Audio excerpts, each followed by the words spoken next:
আজকের ব্লগটা ঠিক খাবার টেবিল থেকে শুরু করলাম। কারণটা তোমরা কি কেউ বুঝতে পারছো? আজকে হচ্ছে পুপুর বার্থডে, তাই জন্য পুপুর ইচ্ছা ছিল ও মাটির থালায় খাবে। তাই জন্য ওর বাবা মাটির থালা, গ্লাস, বাটি সমস্ত কিছু এনেছে।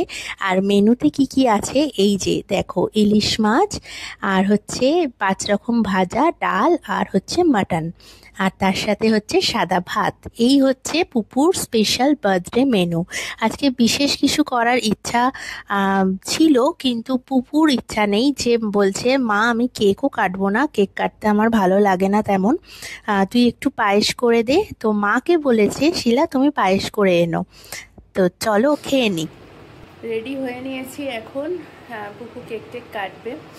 এত গরম লাগছে আর গলার অবস্থা এত খারাপ হয়ে গেছে, এই ঠান্ডা গরম লেগে লেগে মানে এখন নাক নাক বন্ধ হয়ে যাচ্ছে, এইসব চালু হয়ে গেছে। কিন্তু কি করা যাবে, সামনে 4 জায়গায় প্রোগ্রাম, গানের প্রোগ্রাম রয়েছে। কি করব ভগবানই জানে।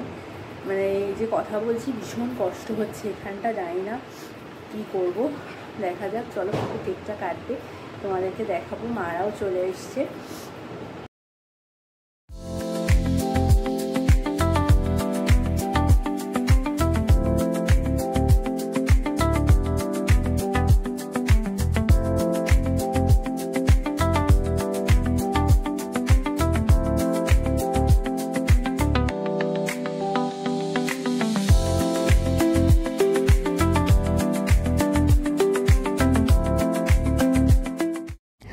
তো পুপু রেডি হয়ে গেছে, তোমরা দেখতেই পেলে। মা এই জামাটা পুজোর সময় ওকে দিয়েছিল।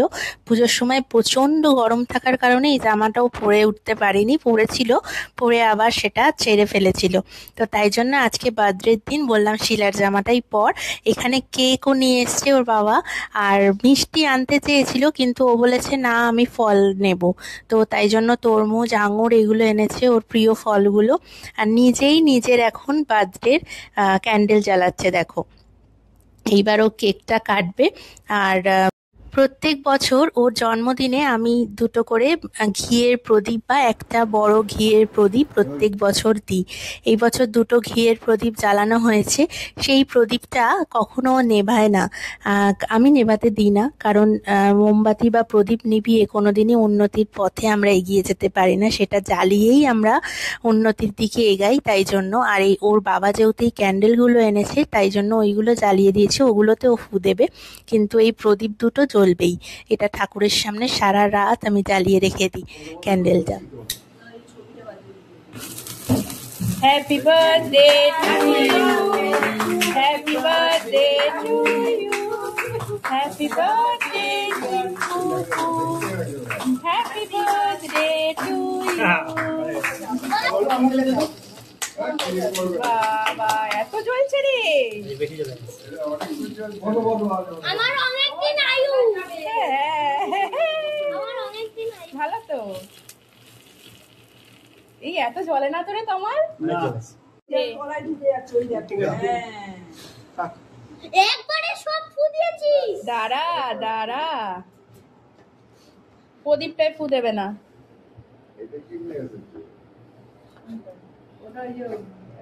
শাড়ি দিল আর হচ্ছে মমের একটা জামাই সেলাই করতে হবে, ফোন করছি পাচ্ছি না। প্রদীপগুলো ঠাকুরের সামনে রেখে দাও। আমি তুলে ফেলছি, তুমি এইটুকু শুধু রেখে আসো সারদা আমার কাছে রেখে আসো। এই দুটো হাওয়া দিচ্ছে কিন্তু পারিস নি নেবাতে এখনো? পেরেছিস? হ্যাঁ ছাড়, কি গরম রে।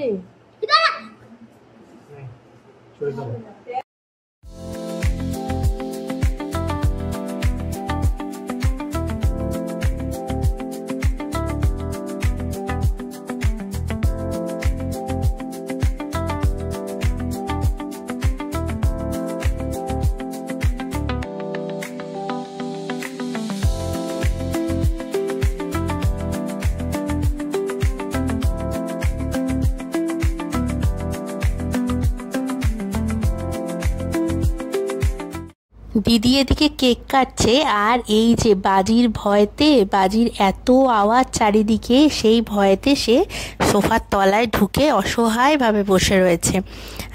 তো এত বাজি ফাটে না এই কালী পুজোর সময়টা যে ওরা খুব ভয় পায়। আর এখানে মা যে পায়েসটা করে এনেছিল সেই পায়েসটা এখন পুপু টেস্ট করছে। এরপরে যাব হচ্ছে আমরা ঠাকুর দেখতে।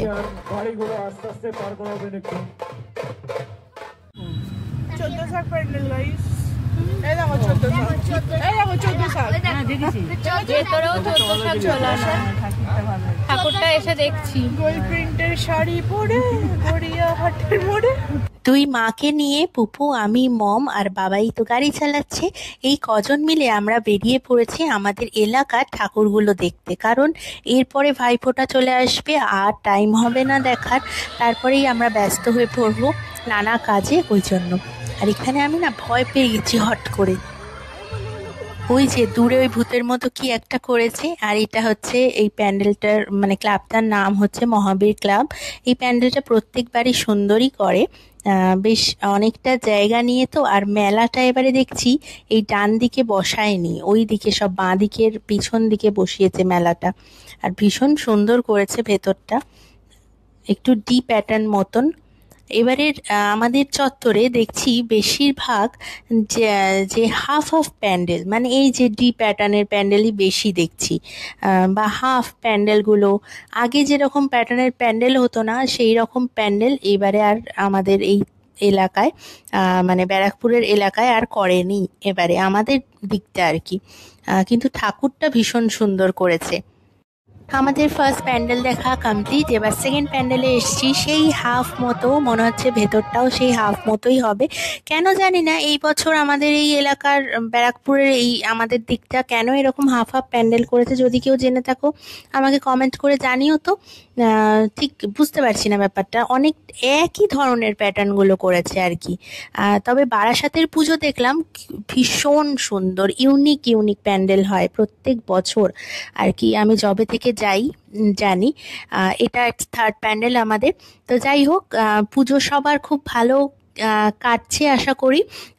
এরপরেই ভাইফোঁটার ব্লগ আসছে, ভাইফোঁটাও সবাই খুব ভালো করে কাটাও, ভাইদের সাথে দিদি বোন সবাই খুব এনজয় করো। আর যেই যে 14 শাক প্যান্ডেলটা বলছিলাম মজা করে, এই 14 শাক প্যান্ডেলের ভেতরটা কিন্তু ভীষণ ফটোজেনিক করেছে, ফটো ভীষণ ভালো আসছে। আমি কিছু ফটো তুলেছি ভেতরে, ভীষণ ভালো আসছে। ঠাকুরের কালারটা আমার ভীষণ পছন্দ হয়েছে, একটু ইউনিক কালার হয়েছে ঠাকুরটা।